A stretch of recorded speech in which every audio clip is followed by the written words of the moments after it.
Hey everyone, and welcome back to my channel. I've had a lot of new subscribers lately, so I just want to say welcome everyone. My name is Iman. I am clearly all into all things beauty, so if you like that kind of thing, then stick around and watch my videos. But enough of that, let's get into the premise of this video, and it's this look right here. Someone requested to see this look. I posted a picture on my Instagram, so if you'd like to see, go check it out. I had a request to do this eyeshadow look from my Instagram, or from a picture that I posted on Instagram, and it was literally one of my favorite eyeshadow looks that I ever did, so I figured, why not, let's film it. And I like it just as much as I did the first time I did it, if not more. And as you guys will see in the video, it's super easy to achieve. It's just a lot of like repetitiveness and a lot of building the color, but for as far as like steps, there really isn't that many. So you guys will see in the next clips that my face makeup is already done. It's just the eyeshadow tutorial for this look, or for this video, but I hope you guys enjoy it, and let's clip into it. Also, side note, sorry my hands are a little orange. I just did a fresh coat of tanner yesterday, and I went a little heavy on the hands, but it's okay. I'll shower and it'll go away, or it'll be less intense, but just wanted to throw that out there. But anyways, if you guys are interested in seeing how I achieve this look, then please keep watching.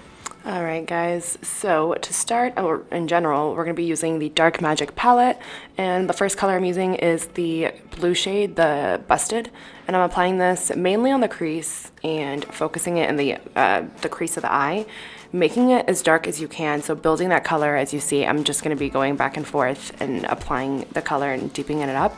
It's important you don't take the shade too high. Since it is a blue, you can easily make yourself look like you have a black eye. So it's really important that you kind of tight line as much as you can into your crease. It's much easier if you use a smaller brush. As you see right here, I'm just blending everything out. And in between applying more shadow and color, I'm just going to be buffing everything out and blending it out. But make sure you're not blending too much, because if you blend too much, it's going to go up too high, and then it'll just look not good, like you have a black eye, and no one really wants that. So make sure you're keeping the color really low, and if you need a smaller brush than what I'm using, definitely use it. The smaller the brush, the more control you have of it and controlling where you're putting the shade. So like I said, this look is very repetitive. You're just gonna be adding more shades slowly and gradually. You don't want to put too much and then try and blend it out, because then it's just a mess at that point. So take a little bit at a time and slowly build till you get a nice dramatic dark blue. And as you see, I'm bringing it all the way into the inner corner as well as the outer corner, trying to make like a halo kind of, and just basically following my natural crease in my eye.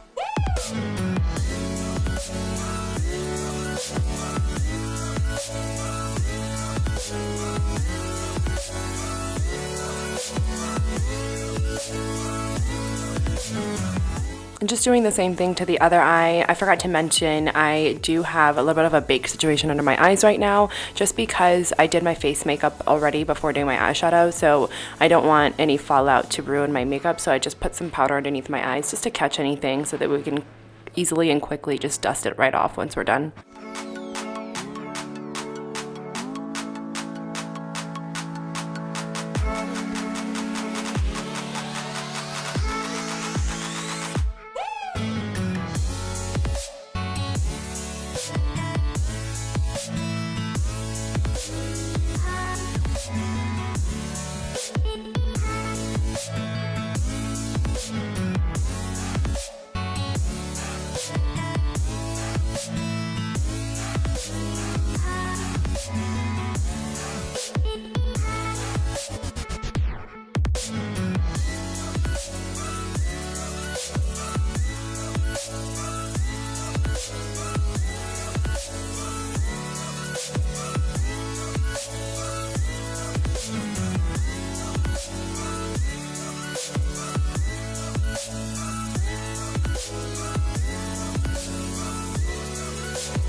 So once we have it as deep as we want, we're then going to go in with the next shade, and I'm using Inside Job, and you can't really see on camera, but it's more of like a greenish blue, and that's really going to deepen up our crease. And I'm just focusing it with a smaller brush, as you see, right directly into the crease, first starting off at the outer corner and then slowly making my way to the inner corner, and just again building it up, doing the same technique they were doing earlier, and just making sure that we're making it deep and not taking it too high, and we're just using this shade really just to define the crease that we were just building.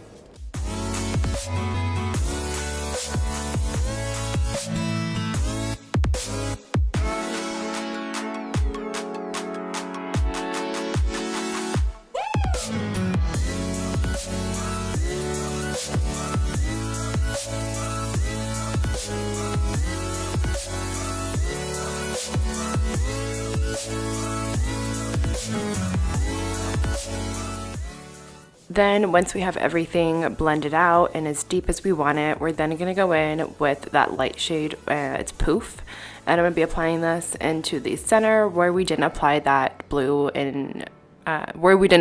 shadow, and just lightening it up just so that when we go ahead and apply the glitter, it's as bright and makes it a statement part of the eyeshadow look. Then I'm just going to wipe off that bake that I had going on, and then I'm going to apply the liner.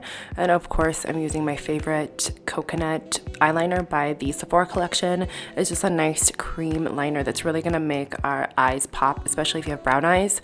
It's really going to help make the blue look more blue and the glitter just really stand out. Then for our waterline, I'm just going to smudge it out with that same shade Busted and just blow it all the way out. The more blown smoky, the better. It really just ties the whole look together. So as you see, I'm taking it all the way to the back outer corner and connecting it with that blue shadow that I have on the lid, and then also taking it all the way to the inner corner. And then once I have it nice and dark as I want it to be, I'm then going to go in with that shade Poof and just blend everything out in the inner corner just to make sure there isn't any like harsh lines with that blue transition, and make sure it just looks nice and smooth and blended.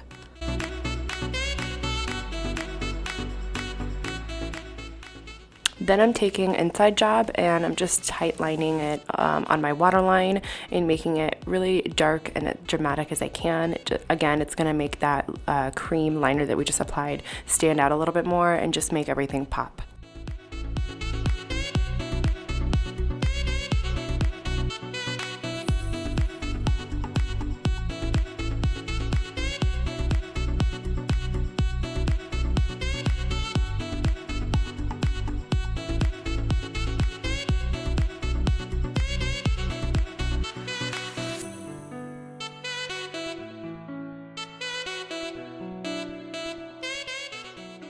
So I'm taking that same Poof shade and just cleaning any harsh lines that I have going on the top of my eye, above the crease.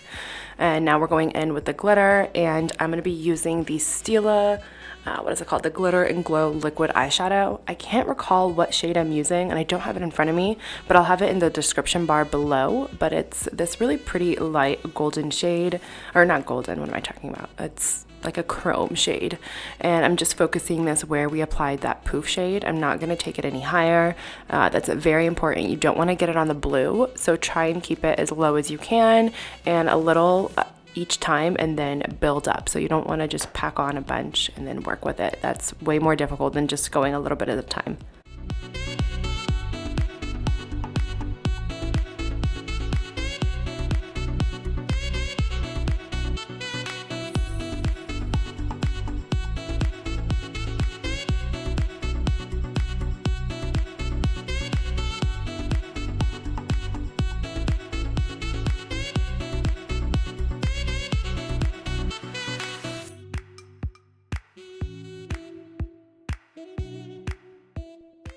So make sure you're drying your lids before you open them. This will definitely transfer onto the blue if you don't let it dry first.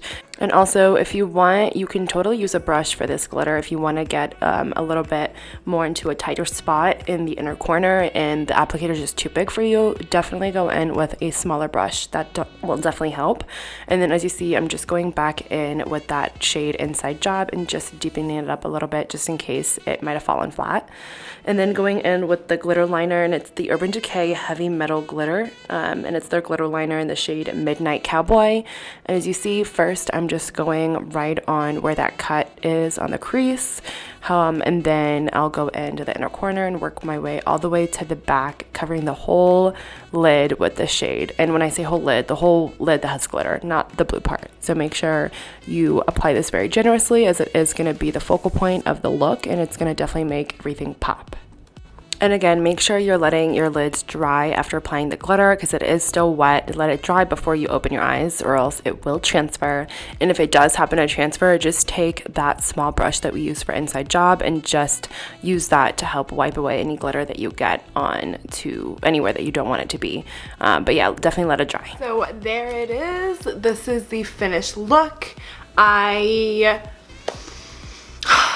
love it just as much as I did it the first time. Actually, I think I like it a lot better this time. I don't know what I did differently, but I really like it. It looks so good, and I hope you guys liked the process of achieving it. As you saw, it wasn't really that hard. It was pretty simple for the most part. It was just a lot of like building of color. But other than that, it was pretty easy. And yeah, there wasn't really too many steps. So I hope you guys enjoyed this video. If so, please, please, please give it a thumbs up. And until next time, bye guys.